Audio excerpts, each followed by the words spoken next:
Assalamualaikum warahmatullahi wabarakatuh. Perkenalkan, nama saya Rusli dengan NIM 2002112988. Baiklah, saya jurusan Manajemen Fakultas Ekonomi dan Bisnis.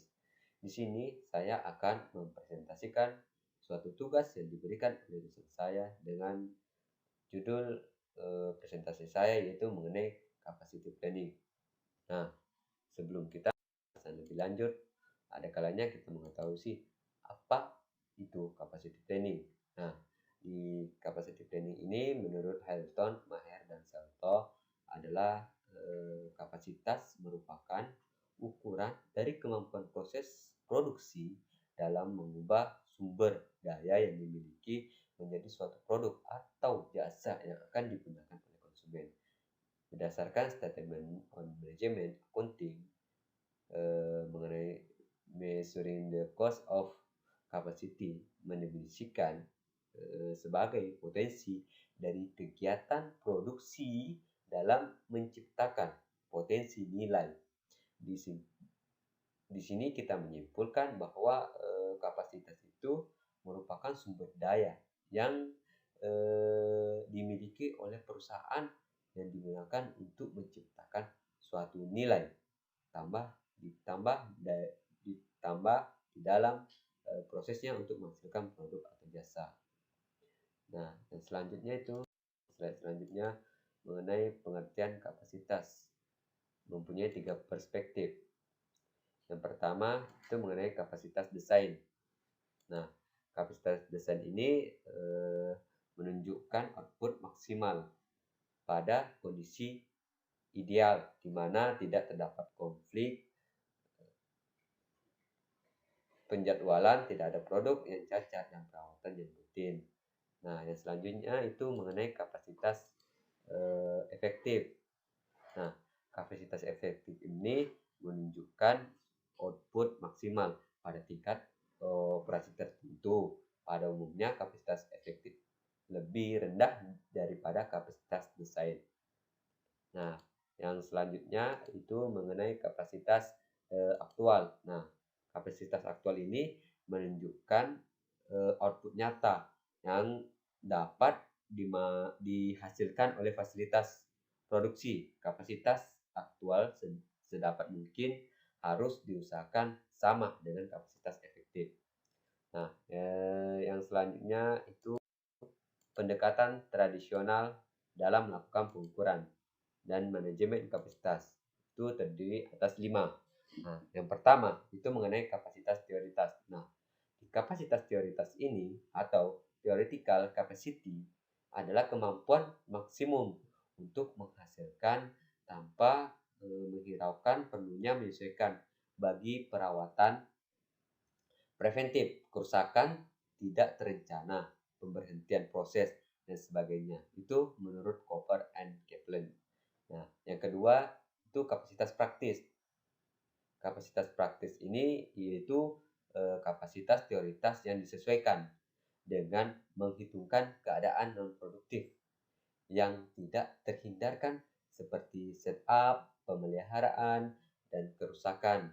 Sedangkan menurut Amron. Nah, sedangkan menurut Hansen dan Mowen itu mengartikan sebagai tingkat efisien kinerja aktivitas. Nah, yang selanjutnya itu kapasitas normal.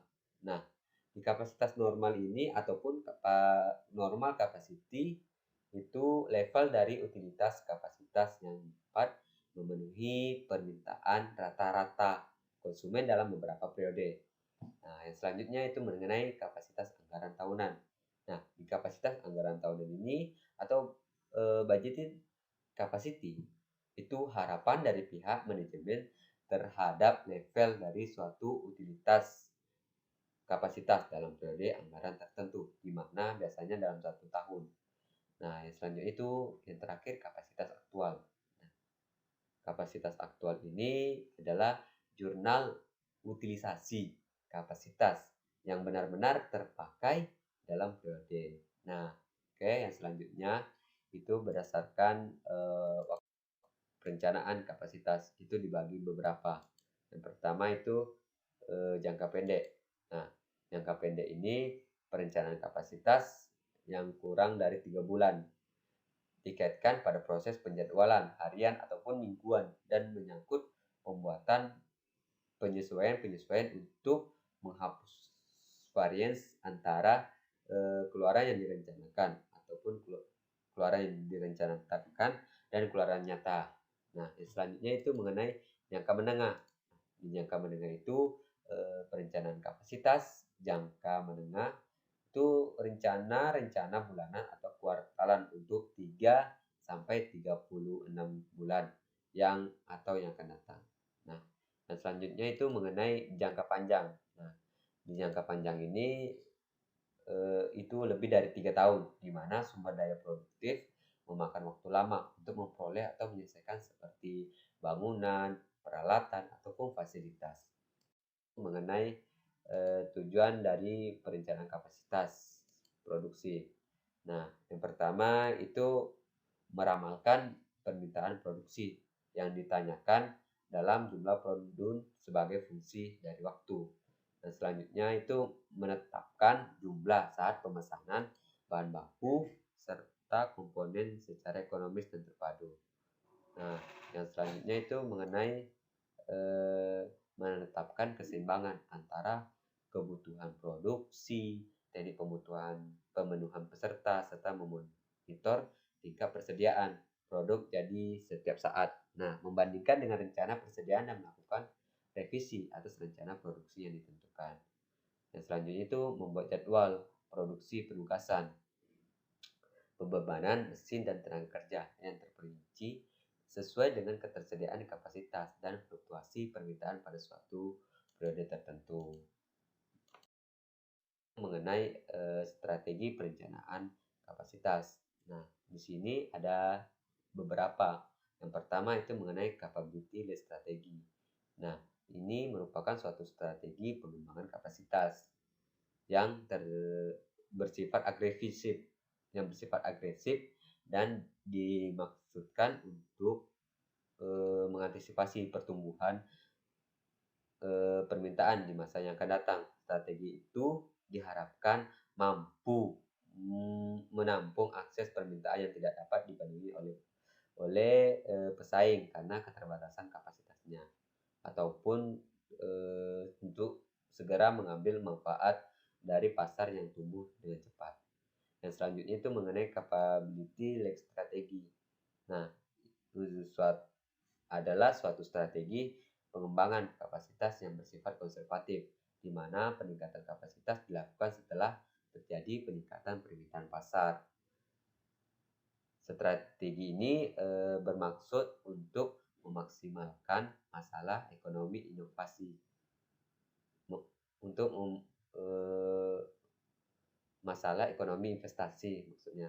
Nah, namun dapat saja berakibat jelek terhadap pelayanan kepada pelanggan.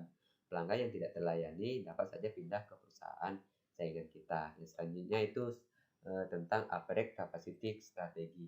Nah, di sini merupakan kapasitas rata-rata ataupun strategi pengembangan kapasitas yang diselaraskan dengan rata-rata peningkatan estimasi permintaan. Nah, di sini strategi ini bersifat moderat. Manajer berasumsi bahwa mereka akan mampu menjual keluaran yang dihasilkan paling tidak sebesar pertambahan yang diperkirakan. Nah, baiklah itu saja mungkin yang lebihnya saya mohon maaf. Sekian dari saya. Assalamualaikum warahmatullahi wabarakatuh.